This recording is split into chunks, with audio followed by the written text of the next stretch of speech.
Hi, this is Alexander VanStone, and welcome back to VanStone Virtual Productions presents Unreal Engine for Musicians, our tutorial series. This is part 4.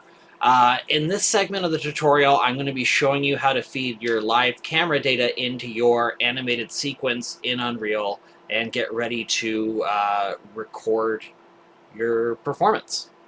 Alright, so one of the first things we want to do as we're setting up our project and bringing in all the green screen stuff is we want to enable our necessary plugins. So for this, we want, and I already have these pulled up, but we want Composure as one of them that's enabled. And we want the Blackmagic Media Player, and this allows us to work with our SDI deck link card. So those are the main two that you're going to want, and then let's just see if there's any other media compositing. Yeah, this one's on too, so those three. And again, this is what I found works in Unreal 5.32. I am gonna go through all of my composure properties and make sure I have everything doing what I want. So the next thing I want to do here is under this parent object of the composure tab, under input, see we have our cine camera actor selected here, but we also want to add an input. And for this one, we want to go ahead and lower this, and this should be media texture compositing input, so this is correct. And video plate there. Now the next thing we want is this transform pass, and yeah, we want compositing element material pass. We got our pass name here, it's enabled. We've got our green screen material, and then our input elements looks like we've got our media plate, our background, and our CG foreground all selected there. And then material parameters, here's our video rotation. So for this, we want to set this to negative 0.25. And that's just going to like rotate it 90 degrees for the vertical video that we're doing. Okay, and now here under output, we need to add a source. I'm going to lower this down.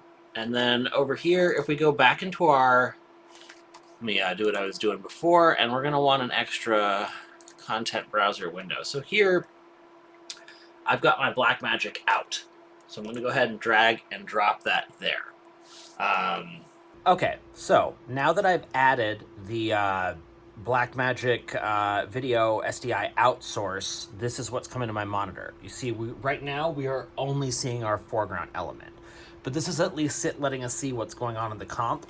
The other thing I'm going to show you real quick is here in camera, you can see my hand in the physical green screen comp, and then you can see that foreground element there. So later when I'm performing, I have all of this as like an immediate reference, and then I'll rotate the monitor around when I get there. The player. So I want to go ahead and play my green screen. So here we can see green screen's taking most of it. I have a little bit of foreground and midground elements for testing the comp. Okay, so I'm going to go ahead and move that off screen. Now, here I want to create a new media texture, and at a certain point you have to redo this a bunch because they always glitch out, so don't even bother giving them a name. Just make a new one, drag it over, select it, and select your media player. And now it's going to be there. And see, we can see this is already comped out, but if we want to dial that in further, you can see I move this around in the green area until, yeah, that's pretty good for the range we want. I'm just going to go wave in camera so you can see. And this is just, that's a desk lamp going on my green screen. I don't have anything lit yet. Yeah, all this stuff is looking good. This looks good, but you can see I'm only seeing this bunch of my foreground elements, but if I go back over here to my outliner and I click on my camera, that's what my camera's seeing. So I'm going to go ahead and have that pinned too, and basically I want it so that when I click CG foreground, I'm seeing these birds, and this frame is the same size. Is now here in our comp, it looks all squeezed together, but in my actual director's monitor and onboard monitor, it looks good. And keep in mind, when we export or we render our background plate of this camera angle later to composite in Premiere or DaVinci, we're not using all of this stuff. This stuff is just to help me with lighting and making sure that everything's going to match up later. But the actual render here, we can already see that that's going to be clean. But anyways, here under the output, under render resolution, I just had to swap the 1080 and 1920 values. And now it's doing what I want it to be doing. So if I go ahead and go back into our green screen folder here, second, oh, here we go. I'm going to start the media player. I'm going to play it, and let's see. Not coming in right now, so next thing I got to do is just go ahead and, like I was saying, don't even bother trying to debug it. This is just a thing you got to do. Just make another new media texture. And then here under media plate, go up to where the input is. Go ahead and open. Assign your media player. See that it's coming through. Just go ahead and drop that guy there.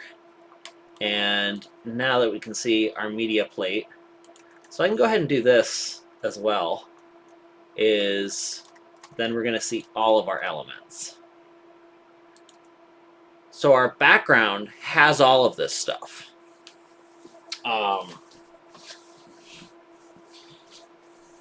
Now, again, let me go walk in front of camera so you can see what this is doing.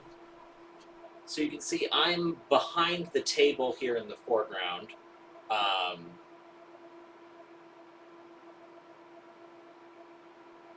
And I got everything behind me.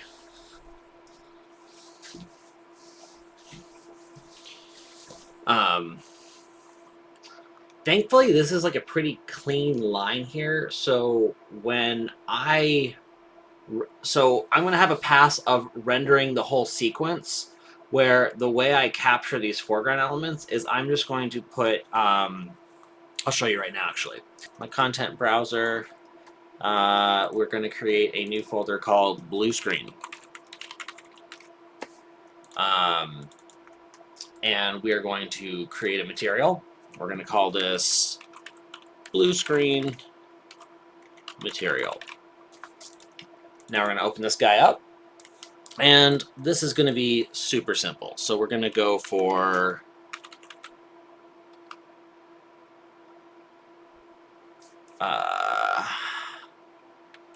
color.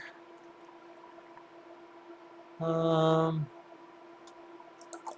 we want to go for 3 constant 3 vector. And a constant 3 vector lets us pick from the full range of color that we might want to. So in here, we're going to try to find something close to what you would use for like a studio blue screen. So I think that's not looking bad. So now out of this first channel, we just take that to base color. We apply. And we go ahead and close that. So next thing we want to do is I'm going to go ahead and drop in, go over here to cube. I'm going to drop this cube in here. I'm going to rotate it so it's kind of in line with our guitar player guy. Make it big and wide, maybe a little taller. Raise that up a little bit. Now, I'm going to bring this here into my midground, and then that blue screen material I made before, I'm just going to go ahead and drop that on there. And so now you can see all these foreground elements here have this blue thing. It's going to be super easy to composite. And it's casting tones that aren't going to be too contrary to the skylight. So if you're working in Premiere, you can use Ultra Key, and then there's other things for doing green and blue screen keying in DaVinci Resolve that I'm not as familiar with. But as for initially continuing to rough things in, I guess the other thing I can show you is now that this is up, I'm still seeing that horizon line in the background on my director's monitor. But again, I go back to what we're going to be doing later is rendering out the whole sequence once through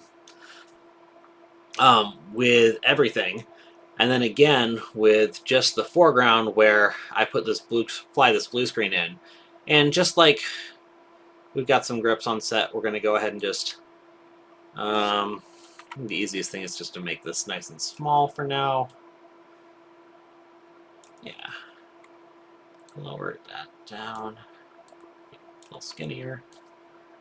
Now we'll just go ahead and fly that out of our scene. But you can see we have all of our video elements going now. And if while I have these going, I play our sequence, you can see all of this animation happening. And while I let this animation play, I'm going to get you one more shot of what our test is looking like. So here you can see me in the shot, and again, I know the composite isn't super clean right now because I'm not properly lit and I'm not focused on that. But you can see I have those foreground elements animated in front of me, and I have all the background elements animated behind me. I know I'm a little translucent, so you see my stand-in bass guy through me, but just kind of showing you where this is at now. All right, so I think our next step is going to be setting up our lighting. So that'll be in the next chapter.